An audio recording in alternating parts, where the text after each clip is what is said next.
दर्शक बंधु आपण मैंने जानी चलित वर्ष रजरे अनुपम महांती सुपरहिट ओडिया फिल्म छक्की सुन रिलीज हो सारी। यही फिल्म रे मुख्य नायिका चरित्र में अभिनय करते ओडिया फिल्म इंडस्ट्री लोकप्रिय अभिनेत्री शीतल।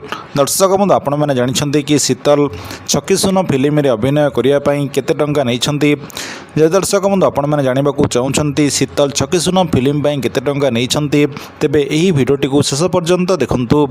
दर्शक बंधु आपण मैंने जानी जून मास 12 तारिख अथवा रज प्रथम रज दिन ओडिया फिल्म इंडस्ट्री सुपरस्टार अनुपम महांती बहुप्रतीक्षित ओडिया फिल्म छक्की सुन सारा ओडिशार सिनेमा हॉल रिलीज करा जाइछि। एही फिल्मटी समस्त सिनेमा हॉल गुड़िकरे हाउसफुल चली। दर्शक बंधु आपण मैंने जानी एही फिल्म रे अनुपम महांती विपक्ष में नायिका भाव में अभिनय करिसेंती ओडिया फिल्म इंडस्ट्री लोकप्रिय अभिनेत्री शीतल। दर्शक बंधु जहाँ सूचना मिली ओडिया फिल्म इंडस्ट्री लोकप्रिय अभिनेत्री शीतल यही फिल्म रे अभिनय करने 1 लाख टंका नहीं।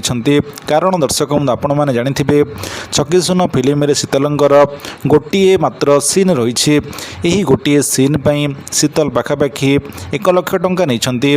दर्शक बंधु आपण मैंने जानी अनुपम महांती सुपरहिट ओडिया फिल्म छक्की सुनर बजेट होउछि 2 कोटी टंका।